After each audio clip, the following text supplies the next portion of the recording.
amemtimizia. So kuna watu ambao wako na maono kama ile kijiko ya chai, ile ya kuweka sukari kwa kikombe ya chai.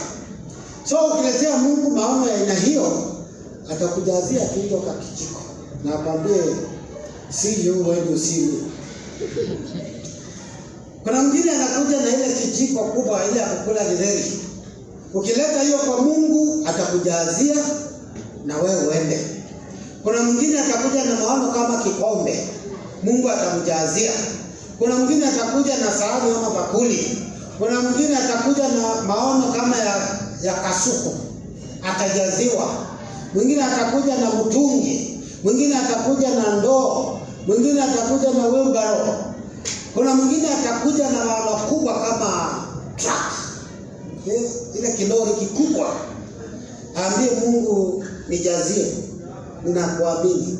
Mungu ataenenda kulingana na imani yako. Kwa hivyo jaribu kupanua maono yako kidogo. Panua. Mama angeongezea vyombo zingine, angekuwa na imani hata avuke hiyo pande nyingine. Unajua watu wale wanatoka sana Murang'a. Unakuwa na mito ng'ambo hiyo nyingine, mto mwingine ng'ambo hiyo nyingine. Angeendelea kwa sababu ya kupewa deadline. Hawakwambia hiyo kazi ifanywe leo. Angeendelea kusanya tu wiki yote. Akisanya yote imejaa. So, hebu nifungie mkono. Umtarajie Mungu kwa mambo makubwa. Mwaka wa mrejesho. Kuna watu wamezoea ile wazungu wanasema from hand to mouth. From hand to mouth. Ni kama ile maombi ya sala ya Bwana inasema utupe leo mkate wetu wa kutosha. Yaani ya leo tu peke yake. Hataki zaidi ya hapo. By the way, Mungu anaweza kukusaidia ukawa na zaidi, ukasaidia wengine. Lakini sasa zingine tunapimia Mungu, tunapimia kabisa. Tunasema Mungu akifanya mengi, ile tu hand to mouth. Panua kidogo hiyo maono. Mama akajaza vyombo vyote nikawa na mafuta. Kisha akaviwacha hapo, akaenda kwa nabii.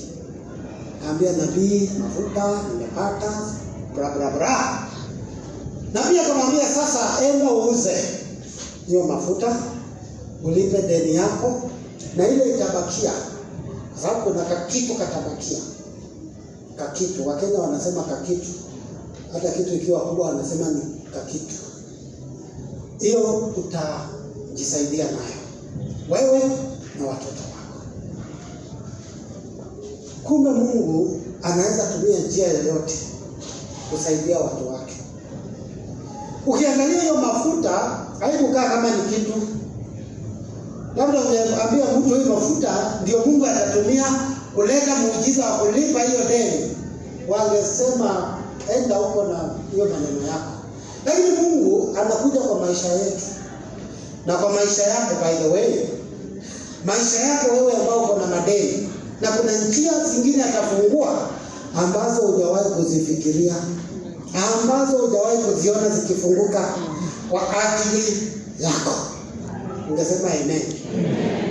Amen tena. Amen tena. Yes. Mungu anakuja.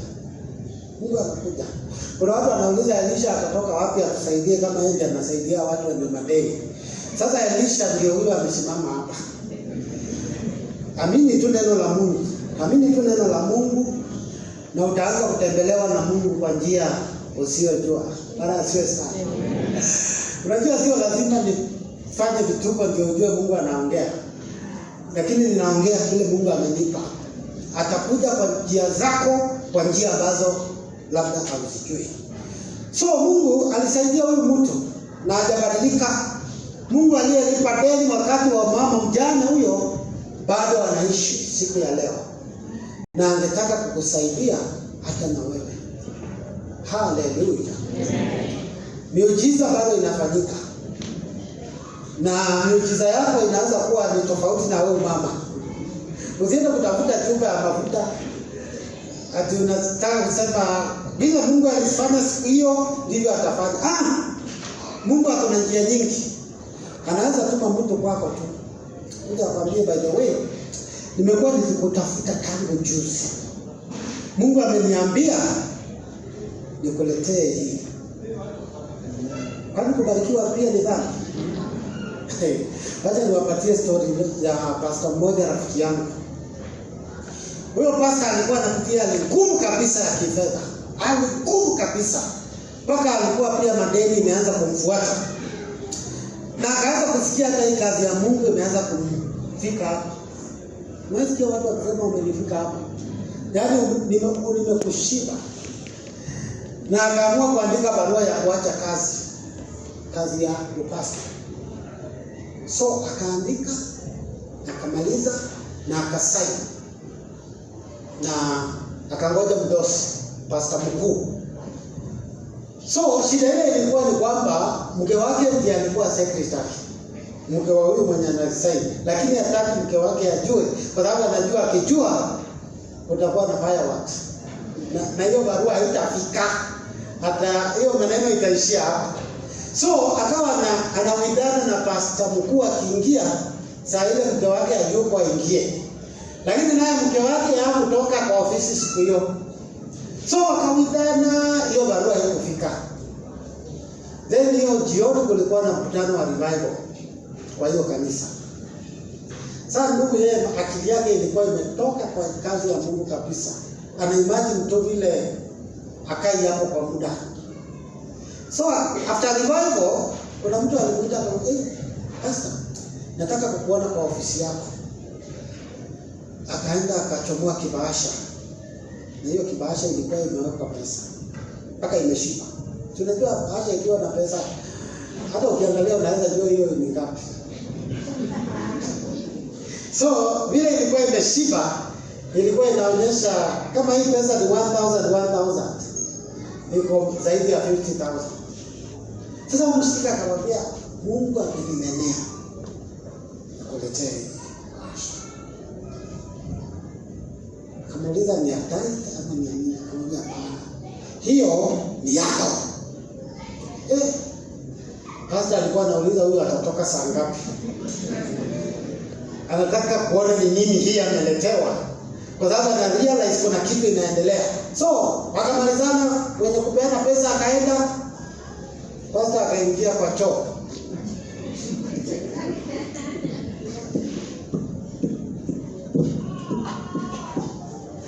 Kahesabu pesa yake. Realize hiyo pesa inatosha madeni ile alikuwa anadaiwa na inabakia. Hali ile akachozi kwa hiyo choo. Anambia Mungu siwezi resign. Kama uko mwaminifu namna hii, hiyo mambo ya kuresign imeisha saa hii. Na akachukua ile barua, akararua na akatupa na akasema potelea. Na by the way hata leo anaendelea na kazi ya Mungu. Sasa unataka kusema ni shetani alikuwa anafanya kazi hapo ama ni Mungu katika hiyo bahasha? Si ni Mungu. Na akatumia njia ambayo si ile ya kawaida, kwa sababu yeye ni nani? Ni Mungu.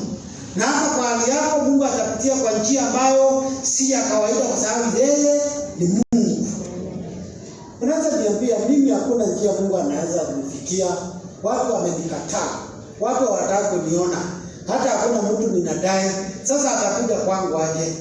Bado yeye ni Mungu. Atakufikia. Anakujua kwa majina. Na anajua mipango aliyonayo na maisha yako. Hallelujah. Madeni mbaya. Hebu tuangalie hiyo nini PowerPoint. Kuna ile nimesema madeni mbaya. Madeni mbaya. Madeni mbaya ni ile ambayo next. Ni ile madeni ambayo hauna uwezo wa kulipa.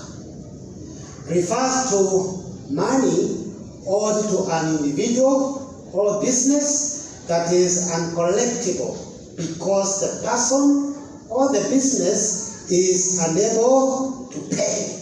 Sasa madeni, ukisikia bad debts, ile madeni ambayo haiwezi lipika. Kama ya ule mama tumesoma, hiyo ilikuwa ni bad debt because hakuwa na uwezo wa kulipa. Hata mume wake hakuwa na uwezo wa kulipa. Sasa hii ndio ile mbaya zaidi. Ukikutana na hii, kimbia kabisa. Kimbia, kwa sababu hii ni hatari na iko na madhara mengi. Hebu tuangalie madhara ya madeni mbaya. Number 1, brings bondage. Inaleta utumwa. Unakuta wewe umekuwa mtumwa. Yule anakudai, anakutawala. Na anaweza sema chochote. Anaweza kuja kwako akakutusi hapo nje. Akakutusi na utajifungia kwa nyumba unakasa kabisa. Kwa sababu wewe ni mtumwa. Hata watoto wako hapo wanasikia unatukana, huwezi sema kitu, huwezi rudisha. Huwezi sema hata wewe.